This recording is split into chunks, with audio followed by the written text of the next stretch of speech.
The Lakers won their fifth straight game last night against Victor Wembanyama and the San Antonio Spurs. We are going to break it down here on today's show and give you the latest updates on LeBron James and Austin Reaves when those guys might be returning to action here for the Lakers. They've won five straight, though, and if you want to keep this win streak going, hit that thumbs up icon right now. Our goal for today's show is to get to 300 likes right here on the channel. If you like the video, the Lakers probably going to keep winning.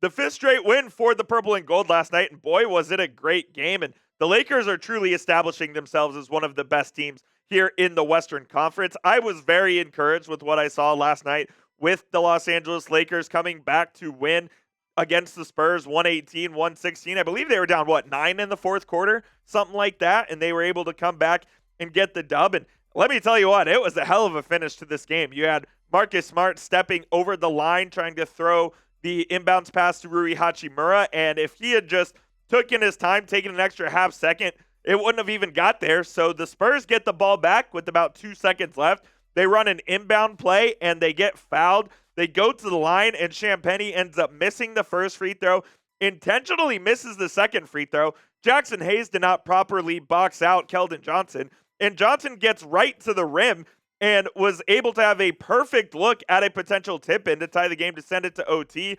Alas, he missed it, and the Lakers survive a very, very good San Antonio Spurs basketball team.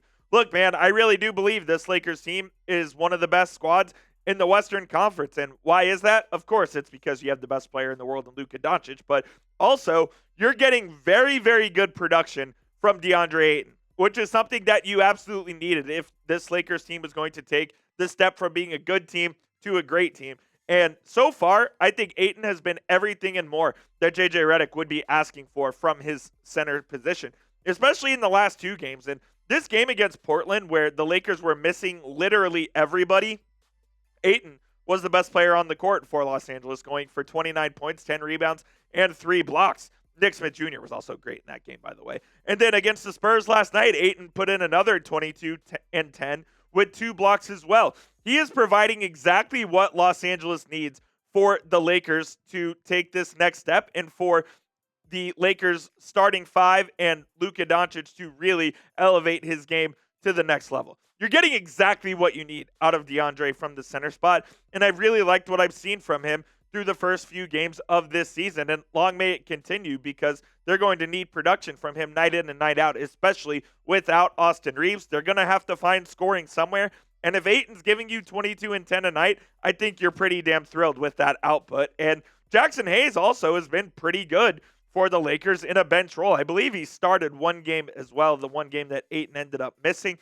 He's averaging 6 and 4.5, and look, this is really where you need Jackson Hayes, like as far as minutes-wise go. He's playing less than 20 minutes a night. He's coming off the bench, and when he's coming off the bench, he's providing that spark and that energy that he can. You don't need Jackson Hayes playing 35 minutes because when you do, well, we saw what happens with that last season when he's your only big man on the roster. As a backup big, Hayes is more than serviceable, and he is proving his worth to JJ Redick and the Los Angeles Lakers right now. I just think, excuse me, I'm very satisfied with how the Lakers have really handled this first part of the season. They're one of the best teams in the Western Conference, and they're going to keep it rolling because I think they have a pretty favorable schedule coming up, and we'll get into the schedule here at the back end of today's show. But this squad is looking like the real deal so far. So far, so good for the centers as well. Now, we do have to get to some concerning updates surrounding the Lakers as Austin Reaves is dealing with a groin strain and could be out a while. And you never want to mess with these groin things because they can linger. They never really go away. So the Lakers really just are going to take a cautious approach here with AR, and hopefully he'll come back healthy. But I don't expect him to be in the lineup for at least the foreseeable future. And here's what JJ Redick had to say on the Austin Reaves injury. And he said those injuries or a further injury on that is really hard. I've had surgery to repair a groin. We're just trying to be safe with him, and hopefully that is Friday, but we're not going to put him at risk. So, well, Redick is saying he could potentially play as soon as Friday. I don't know if you want to risk that, to be honest, if you're the Lakers and you're Austin Reaves. Like, this is such a long season, such a grueling season that If Reaves isn't 100%, you just have to sit him because, like I said, those groins can absolutely linger and they can last forever, and they bother you throughout the entire course of a season. So if I'm the Lakers, I'm taking an extra cautious approach just because how important Austin Reaves is to you in this Lakers squad. He has had an unbelievable start to this 25-26 season where he's averaging 31 points a night, 9 assists, shooting 50% from the field, 34.5 from 3. He has been sensational for this team. And I know I've constantly talked about on this channel about how he's going to get paid in free agency. He's going to get paid in free agency. I would love it for the Lakers to be the team that pays him. I just don't know if that's going to be the case. But I'll go out on a limb and say this right now.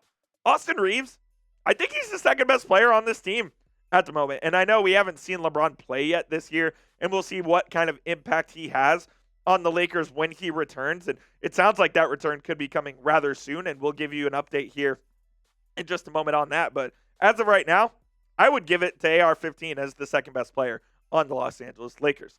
You guys let me know down in the comment section, though, who do you think the best player on the Lakers is? If you think it's LeBron, type 23. If you think it's Austin Reaves, go type 15 down there in the comments. Today's show is sponsored by PrizePicks, where you and I make decisions every single day, but on PrizePicks, making those right decisions can get you paid. Get in on the action this basketball season over at PrizePicks. PrizePicks offers stacks, which means you can put the same player up to 3 times in the same lineup. For instance, you can pick the more on Luka Doncic points, rebounds, and assists. You can do that only on PrizePicks. And it's the best place to play in over 40-plus states, including California, Texas, and Georgia. They put their members first, so all withdrawals are fast, safe, and secure. PrizePicks now offers Venmo, Apple Pay, and Cash App for quick and easy deposits and withdrawals into your account this basketball season. I do have a projection for Thursday Night Football, though, where I'm going to take the more on Bo Nix. I'm also going to take the more on Ashton Genty and the more on Brock Bowers as well. I think it's going to be a pass-heavy game tonight between the Broncos and the Raiders. You can copy my picks or make picks of your own. Just please do it over at PrizePicks. Download the PrizePicks app today and use code CLNS to get $50 in lineups after you play your first $5 lineup.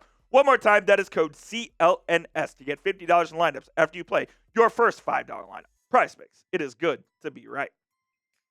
The next steps for LeBron James look to be outlined pretty clearly here as he's beginning his ramp up to return, but is still a ways away from debuting. And there was a report earlier today that he has been cleared for contact. So that's another step in his return to action, where now he has been doing individual work. Now he can start doing some 5-on-5 and having contact in practices before he returns to action. Here's what Jovan Buha said, who's a great Lakers insider. If you don't follow him, go give him a follow right now. As he mentioned, he's been doing individual work, and the next step for ramping up is 5-on-5.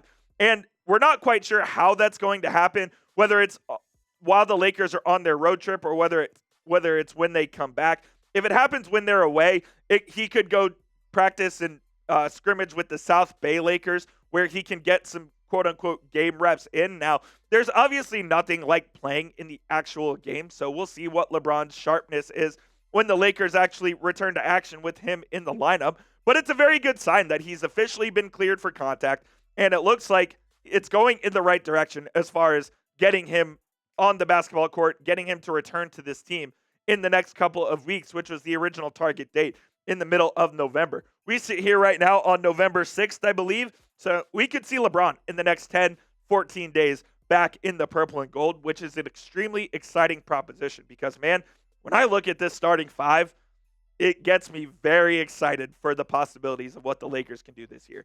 You got Luka and AR in the backcourt, which could be the best backcourt in the NBA, by the way. Then you have Rui Hachimura and LeBron James on the wing with DeAndre Ayton at center. I really like where this team can go this year, and it's very early in the season. A lot can change, but I like the proposition of this starting 5. They need to find a spark off the bench. I still think that's the Lakers' big Achilles heel right now, is they really don't have a great 6-man scorer. They haven't found a true bench rotation, so to speak. Like, they got to find a little spark off the bench into 6-man, and maybe that's something that Rob Pelinka looks at here at the 2025 NBA trade deadline. As I mentioned, the Lakers are going on the road, a little 5-game road trip here for Los Angeles, where they go to the Hawks, the Hornets, the Thunder, Pelicans, and Bucks. If you can go 3-2, if you could go 4-1 in this stretch, it would be awesome. But I think if you go 3-2, that would be acceptable as well. The Hawks and the Hornets and Pelicans are games that you should absolutely win. The Thunder are obviously very good, even though the Portland Trailblazers gave the Thunder their first L last night. Thunder really didn't play anybody in that game, but still, they're a beatable team, and I do think the Lakers are one of the best teams in the NBA. And of course, the Bucks aren't a great squad, but they do have Giannis, so you can never count them out there. So you need just go out on the road and come back home to LA with a winning record, and I'd be pretty happy with that outcome. To round out today's show, though, fill in the blank for me. The Lakers are the blank best team in the West. Do you think they're number one? Do you think they're number two? I don't think it gets far in the Western Conference standings to go take the Lakers as far as the best teams in the Western Conference go. Let me know down in the comment section where you think the Lakers stand in the West. And that will do it for today's show, guys. Appreciate you for tuning in to the Lakers Report by Chat Sports. If you haven't already, hit that thumbs up icon. Like I said, our goal to get to 300 likes here on today's show. So hit that like button, and we'll see you soon right here on the channel.